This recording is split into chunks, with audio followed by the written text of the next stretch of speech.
At yun, it's another part again ng aking activity sa aking bakasyon. Kami ay papunta sa ating kaibigan na si Brother Albert na dating nagtatrabaho at nakasama ko dito sa Korea. Sa ngayon ay for good na siya at talagang nagtrabaho din ng matagal sa abroad for about almost 2 decades ng kanyang pagtatrabaho. And as of these days ay busy siya sa kanyang dalawang grocery store na talaga namang naging successful siya dito. Mapalad ako at pinagbigyan niya yung pagkakataon ulit na magkakasama kami mag-bonding. At ganun din sa aking kaibigan na si Brother Alvin na galing pa siya ng Cavite at bumiyahe pa talaga papuntang Pampanga para lang magkakasama ulit at magkaroon ng little bonding o maging reunion na din para sa amin na dating magkakasama dito sa Korea. Ang activity na ginawa namin dito ay nag-bowling at nag-ride sa pradera. Sa mga oras na to ay alas 8 ng umaga at sasakay kami sa kotse ni Bro Albert at papunta tayo sa SM Clark, Pampanga kasi doon lang yung alam namin na pwedeng mag-bowling at syempre kumain din sa masarap na restaurant. So yun, nakadating na din kami sa bahay ni Bro Albert ng mga bandang alas 9 na ng umaga. Mula sa bahay nila Bro Albert from San Jose Tarlac to SM Clark ay inabot lang ng mga 1 oras. Alam niya, sakyan natin. Hindi.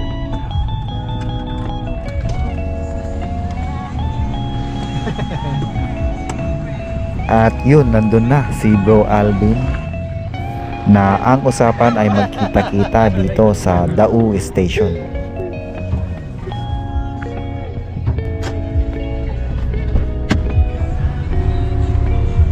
Bro, kumusta ang biyahe?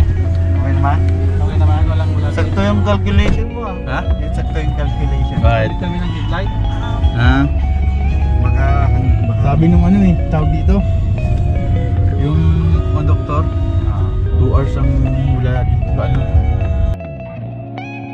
Sa mga pagkakataong ito ay syempre nagkamustahan at usap-usap at sa mga oras na to ay bandang alas 12 na din ng tanghali. And hinahanap namin yung restaurant na paborito namin na buffet which is dito yon sa Kabalen. Alas 12 na to at madami ding taong nakapila. Punuan na sa loob kaya naman dito na kami kumain sa harapan ng Kabalen.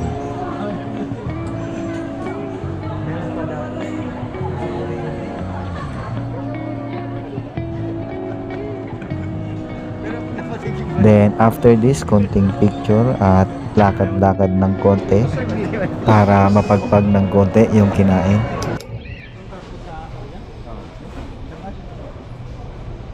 At yun, nandito na tayo sa bowling alley ng SM Clark. Then after this ay nag-bowling pa kami sa Tarlac naman, na dito nga sa SM Clark ay mas mahal yung bayad kumpara sa Tarlac. Nakadalawang game kami dito at it's all fun and game naman at papakita na lang namin yung naging highlights ng aming laro. Let's go!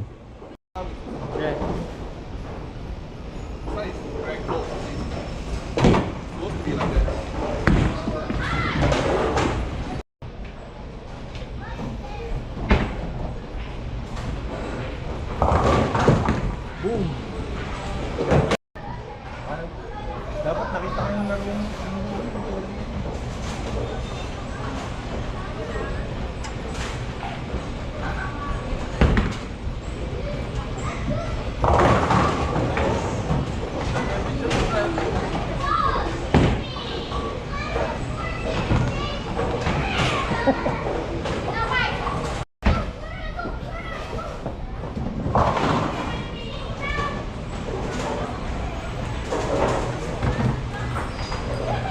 Ay, yung pala, meron palang palong.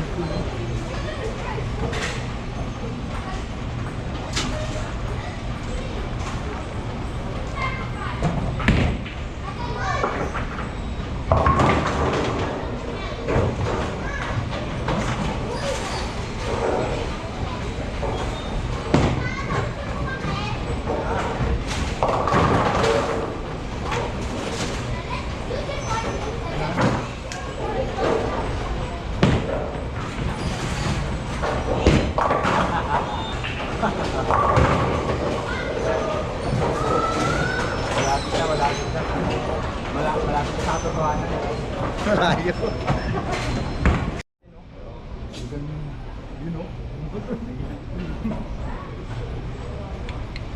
Dapat pala minsan yung ano. Yun o. Strike na yun eh. Strike na yun.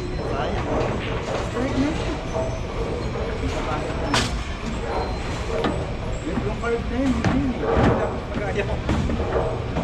Para makaka-strike din ako. Generation mo na.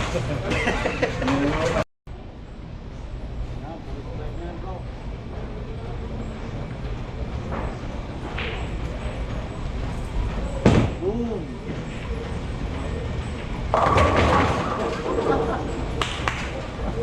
Nahalo? Kasi sa'yo na alam na natin. Malapit natin ako. Pag napakit yung paking diba? Boom! Strike na yan.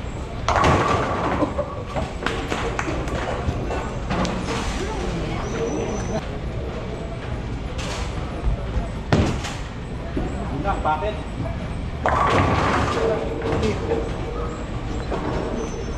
Ayaw talaga magtama ng isang guys.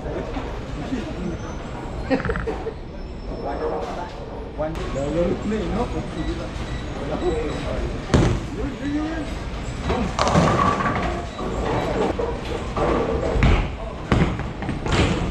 Boom.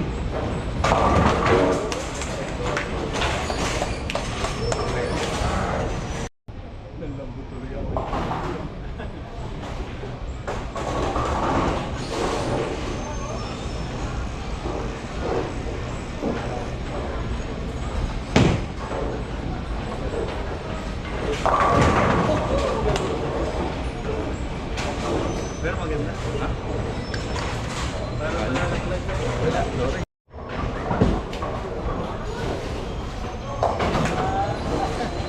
Sayang. Check siguro. Parang ilasap. Hit it, big boy. See what you got.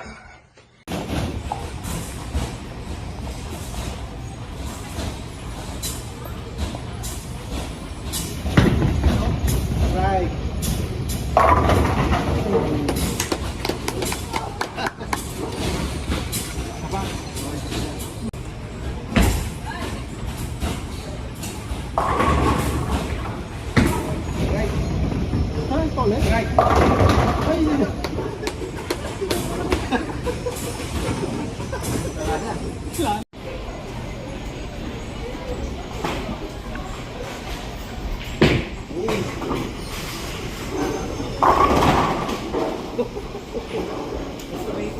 Effective yun sa'yo.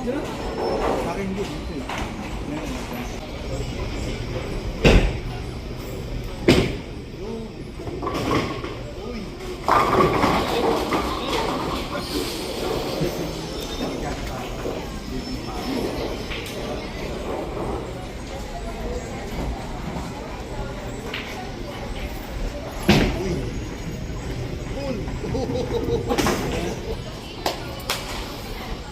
Expired tal. Expired.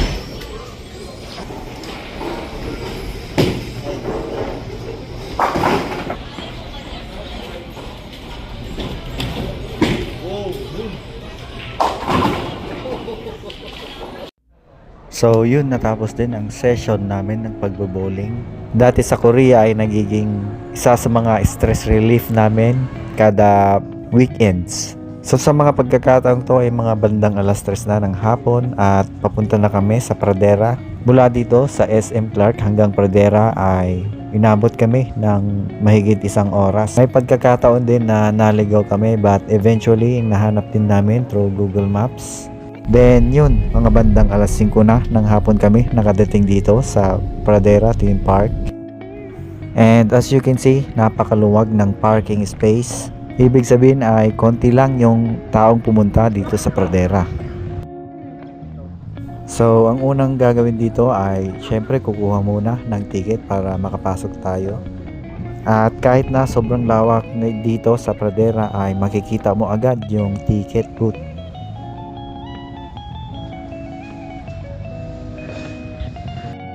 Nasa mahigit 1,000 pesos ang bayad dito ng entrance fee.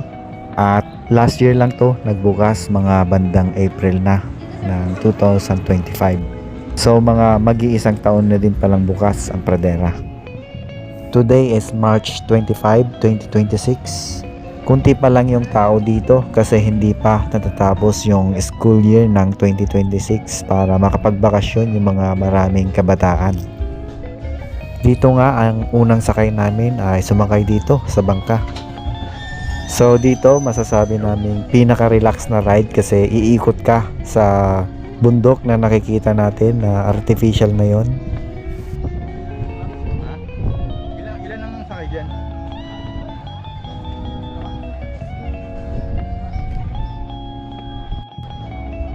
So dito sa ride na to, ang required na gagawin ay magsuot ng life vest.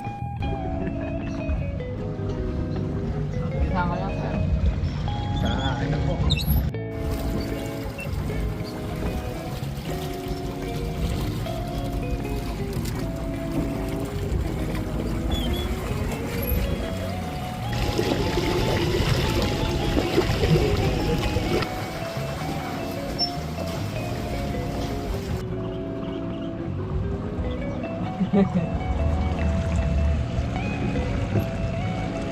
Masasabi namin na parang katulad na din to ng Everland ng Korea. And then yung sumunod na ride naman namin ay dito.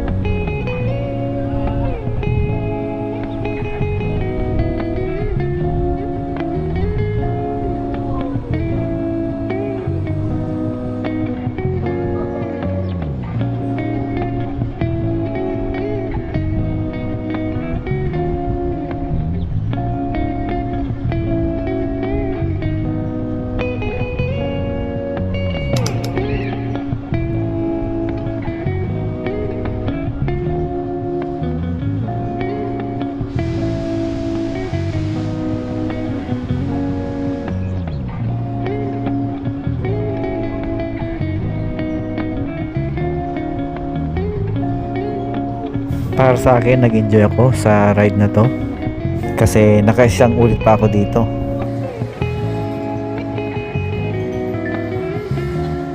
And then after this na ride ay nag-ride naman kami sa bump car.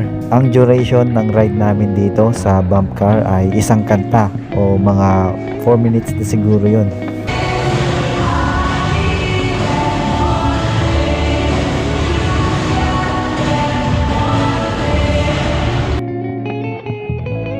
Sunod naman na ride ay dito na parang bump car din.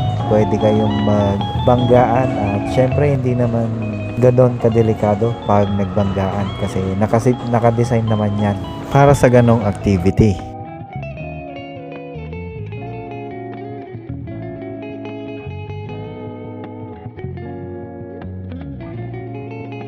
Then dito naman sa ride na to ay ibababa at tataas ka niya ng biglaan at akala ko hindi ko may enjoy ang ride na to.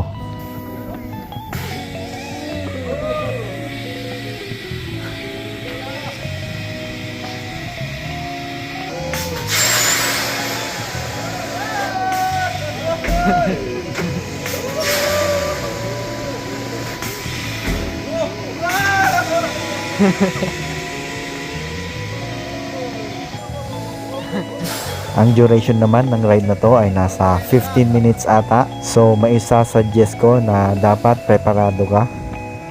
Ang technique lang naman ng ride na to ay itaas baba mo din yung paa mo habang nagtataas baba ka rin sa galaw ng rides na to.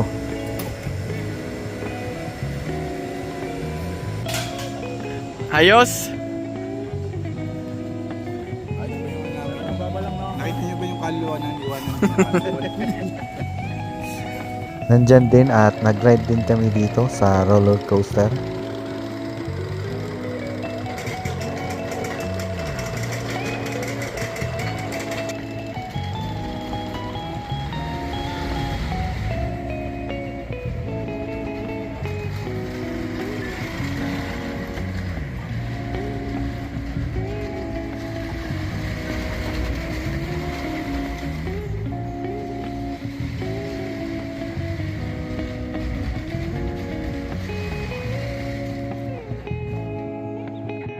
At yun mga bro, maraming salamat sa inyo nila Bro Albert at Bro Alvin.